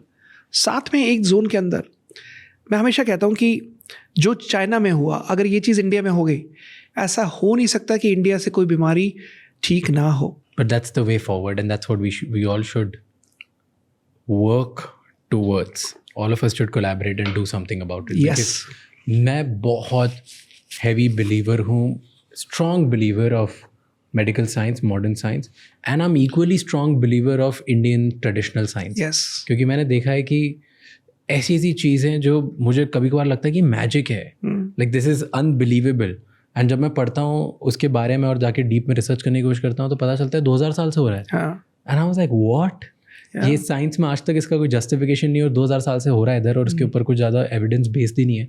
So to me it feels like जितनी बार मैंने India की traditional wisdom, हमारा traditional science, हमारा आयुर्वेदा, हमारा योग, spirituality, हमारे herbs के बारे में पढ़ा है ना, तब मुझे ऐसा लगता है कि wherever science stops, magic begins. And that's what makes me re-believe the system and my belief in India कि कुछ तो है, हमें उसमें और जाके घुसना पड़ेगा एंड उसको साथ में वर्ल्ड का जो वेस्टर्न साइंस उसके साथ इंटीग्रेट करके जो आपने बोला ना पैरेलल चलाना पड़ेगा एंड उसके बारे में बात करनी पड़ेगी so that we can actually bring change in the world and teach the world कि okay hey here is the solution, we already know it, let's bring it together and let's heal the entire world together. And we are in our best phases of our lives जहाँ पर we have our people sitting on the center who have been promoting Ayurveda. Our Prime Minister is promoting Ayurveda. Yeah. Our Prime Minister is promoting holistic therapies. Our Prime Minister is promoting so many alternative treatments. He has been promoting yoga. Yeah. So this is the best phase of our lives जब हम दोनों को parallel चला सकते हैं. और national interest भी अभी है, नेशनल इंटरेस्ट भी है, तो अब issued in public interest as well as national interest we should be doing it. Why? Because जब एम कॉमन है ना तो हारना नहीं है, ईगोस छोड़नी पड़ेगी, आगे बढ़ना होगा एंड आगे बढ़ना है जो इस इंटेंशन से बढ़ना है कि कैंसर को खत्म करना है. Yeah. बस. Yep. Okay, I have some myths and facts to cover. Perfect. मुझे ये बताओ कि myths क्या है इनमें और facts क्या है. मैं most googled questions पूछ रहा हूँ. ठीक है. प्लास्टिक यूज से कैंसर इंक्रीज होता है, मिथ और fact? Fact. Mobile phone radiation से कैंसर होता है? इलेक्ट्रोमैग्नेटिक रेडिएशन से on a long term use yes cancer होता है, but and it's a fact. Sugar cancer cells को फीड करती है. Yes, fact. Smoking definitely leads to cancer. 200% fact. Stress cancer का इंक्रीज रिस्क बढ़ा देता है. Yes. क्या fact. सॉरी, स्ट्रेस कैंसर की रिस्क इंक्रीज कर देता है. लाइफ में कैंसर होने का खतरा स्ट्रेस से बढ़ जाता है. अगर आपकी लाइफ में कांस्टेंट स्ट्रेस है, यस, कैंसर का खतरा बढ़ जाता है. फैक्ट. जो हेयर डाइज होते हैं कलर के लिए, उनसे भी कैंसर कॉज हो सकता है. अगर उस हेयर डाई में अमोनिया है तो हो सकता है ऑन अ लॉन्ग टर्म. सो ऐसा नहीं होता कि आपने 8 टाइम लगाया और कैंसर हो गया, but constant use through out for years, तब बिकॉज बहुत मिनिमम लेवल पे होता है ना. डिओड्रेंट अगर कंटिन्यूसली लगाओ तो उससे ब्रेस्ट कैंसर हो सकता है. No, myth. Okay. Then alcohol increases cancer risk. 100% fact. Poor hygiene can increase cancer risk. इसमें oral hygiene भी आ गया, body hygiene भी आ गया. 200% fact. Fact. Yes. ढंग से ब्रश नहीं करते तो कैंसर के चांसेस बढ़ जाते हैं. अगर चांसेस नहीं बढ़ जाते, अगर आप ढंग से ब्रश नहीं करते, आप oral hygiene in any sense is important. अगर आप किसी भी चीज़ को थ्राइव करा रहे हो जहाँ पर वो जो बैक्टीरिया ग्रोथ हो रही है और आप उसको हील नहीं कर रहे, it might lead to cancer. No. And here's the funny one, here's the most googled question cancer related आज की डेट पे एज ऑफ नाउ इज, क्या कैंसर किसिंग या कैजुअल कॉन्टैक्ट से स्प्रेड हो सकता है? मिथ. कैंसर छूने से नहीं फैलता, कैंसर एक थाली में खाने से नहीं फैलता, कैंसर किस करने से नहीं फैलता, कैंसर स्मूच करने से नहीं फैलता, कैंसर कभी भी सेक्स करने से नहीं फैलता. It doesn't spread like this. Cancer is only spread about if it is there with a contact. It is not there कि आप उनके साथ बैठे हो और आपको कैंसर हो जाएगा, आप उनके साथ खाना खाओगे तो कैंसर हो जाएगा. जिसको है उसी को रहेगा. रैदर कई लोग मुझसे आकर, मैंने इसलिए स्पेसिफिकली पूछा कि लोग आकर पूछते हैं कि डॉक्टर साहब ऐसा तो नहीं है कि मैं उनके साथ खाना खाऊंगा तो दादी के साथ कैंसर हो जाएगा.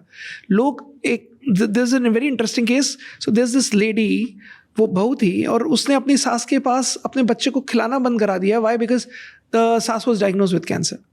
कि अरे नहीं कैंसर ना हो जाए मेरे बच्चे को. You know why? Because awareness lacking है. And they are a well to do family, but वही awareness is lacking. So cancer कभी भी छूने से नहीं फैलता, कोई कॉन्टैक्ट से नहीं फैलता, किसी से नहीं फैलता.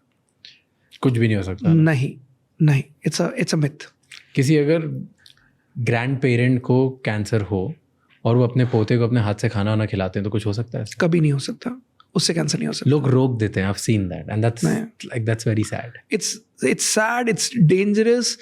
I would say it's the dirtiest of emotion that you can give to a cancer patient. Don't do that. क्या कर रहे हो आप? बिल्कुल मत रोकना.